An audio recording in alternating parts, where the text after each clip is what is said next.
건물이 만약에 자신의 뼈대랑 장기를 몽땅 밖으로 드러낸다면 대체 어떤 모습일까요? 오늘 우리가 같이 파헤쳐볼 이야기는요, 건축의 안과 밖을 과감하게 뒤집어서 그 기계적인 구조 자체를 아름다움으로 만들어버린 혁신가, 바로 리처드 로저스에 대한 이야기입니다. 자, 한번 보세요. 바로 이 건물입니다. 파리에 있는 퐁피두 센터. 무슨 거대한 기계 장치 같지 않나요? 배관, 에스컬레이터, 철골 구조물, 있어야 할 건 다 있는데 전부 다 건물 밖에 나와 있어요. 사실 처음 보면 이거 뭐지? 하고 좀 혼란스러울 수 있죠. 바로 여기서 오늘의 핵심 질문이 나오는 거죠. 아니 대체 왜 리처드 로저스는 건물을 이렇게 홀라당 뒤집어 놓은 걸까요? 여기엔 정말 기가 막힌 의도가 숨어 있습니다.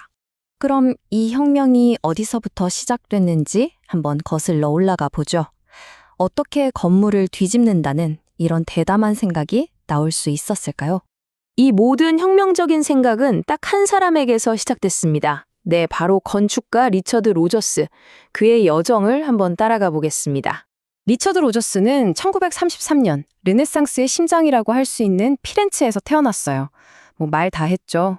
예술적 토양에서 자란 셈인데 재밌는 건 어린 시절에 난독증으로 꽤 고생을 했대요. 하지만 그는 그 어려움을 오히려 자신만의 독특한 예술적 감수성으로 승화시키면서 건축의 세계에 푹 빠져들게 됩니다. 이 타임라인을 보면 그의 여정이 한눈에 들어오죠. 피렌체에서 태어나 런던의 AA 스쿨에서 건축의 기초를 다졌고요.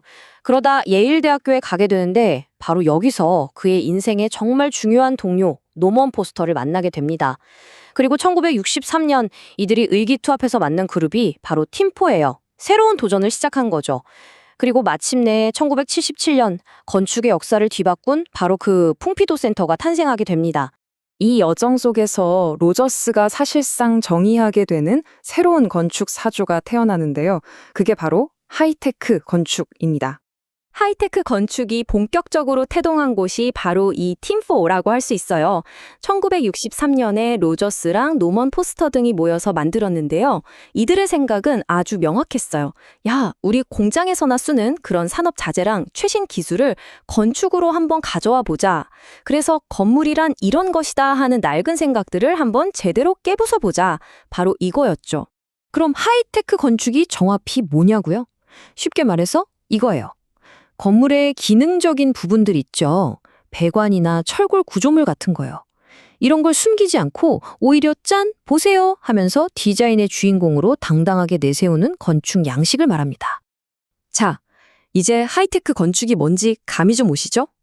그럼 다시 우리의 미스테리한 건물, 퐁피두 센터로 돌아가서 그 비밀을 한번 제대로 파헤쳐 볼 시간입니다.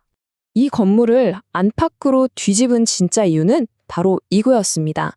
내부 공간을 최대한 넓게 쓰는 것, 건물에 꼭 필요한 구조물, 계단, 배관 같은 걸 전부 다 밖으로 빼내버린 거예요. 그래서 안쪽에는 기둥이 하나도 없는 완전히 뽕 뚫린 자유로운 공간을 만들어서 예술가 사람들을 위한 곳으로 만들고 싶었던 거죠. 물론 처음부터 모두가 좋아했던 건 절대 아니에요. 1977년에 이게 딱 지어졌을 때 파리 시민들 사이에서 찬반 논쟁이 어마어마했습니다. 그런데 지금은요. 파리를 대표하는 20세기 건축의 상징 그 자체가 됐죠. 그리고 여기서부터가 정말 재밌는데요. 이 복잡해 보이는 외관에 알록달록한 색깔들 있잖아요. 이게 그냥 막 칠한 게 아니에요. 사실 여기에는 아주 명확한 규칙, 일종의 암호가 숨어 있습니다. 바로 이겁니다. 모든 색깔에는 각자의 역할이 있었던 거죠. 빨간색은 뭐냐? 사람들이 움직이는 에스컬레이터. 파란색은 시원한 공기가 다니는 길, 즉 공조시설이에요. 초록색은 물이 흐르는 수도 배관, 그리고 노란색은 전기가 통하는 배선을 뜻합니다. 와, 진짜 기발하지 않나요? 그러니까 핵심은 이거예요. 이 컬러 코드는 단순히 예쁘게 보이려고 한 게 아니라는 거죠. 건물의 어떤 부분이 무슨 기능을 하는지 한눈에 딱 알 수 있게 하고 나중에 혹시 고장 나더라도 수리하기 훨씬 쉽게 만들어주는 아주 똑똑하고 실용적인 디자인이었던 겁니다. 퐁피두 센터를 통해서 우리는 기계 그 자체가 얼마나 아름다울 수 있는지 엿볼 수 있었습니다. 이제 로저스의 건축 철학이 우리에게 남긴 더 큰 의미에 대해 이야기하면서 마무리를 해볼까 합니다. 로저스의 철학은 아주 명쾌합니다. 건물이 움직이고 숨쉬게 하는 기술과 구조는 더 이상 부끄럽게 감춰야 할 대상이 아니라는 거예요. 오히려 그걸 당당하게 드러내는 것 자체가 새로운 시대의 정직함이자 아름다움이라고 본 거죠. 그리고 이게 바로 그의 건축이 우리에게 주는 가장 큰 영감이 아닐까 싶어요. 우리가 매일 지나치는 건물들 속에 숨어 있는 배관이나 엘리베이터, 철골 구조 같은 것들을 이제는 완전히 다른 시선으로, 새로운 호기심으로 바라보게 만드는 힘이 있으니까요. 마지막으로 이 질문을 한번 던져봅니다. 만약에 우리 도시의 가장 아름다운 부분이 사실은 벽 뒤에, 천장 속에 꽁꽁 숨겨져 있던 바로 그 기계 장치들이라면 어떨까요? 리처드 로저스는 우리에게 그 가능성을 활짝 열어 보여 주었습니다.